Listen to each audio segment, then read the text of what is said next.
4 anak buah kapal, ABK Zidane Express yang selamat setelah hilang kontak selama 4 hari, disambut haru dan antusias keluarga dan warga Pulau Sapeken, Sumeneb, Jawa Timur.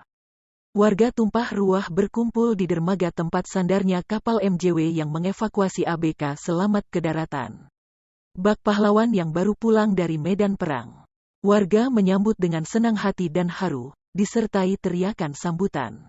Keluarga yang menunggu di rumah juga langsung menangis hari setelah para ABK tiba di rumah.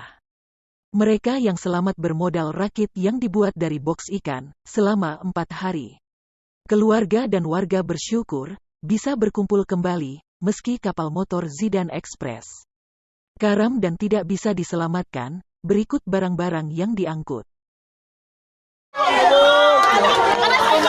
Jung, selamat Jung. Memon, selamat. Alhamdulillah ya Allah. Selamat ya Allah.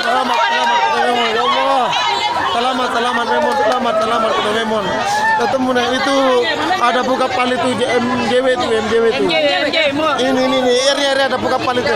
Ada kapal MJW, selamat Memon.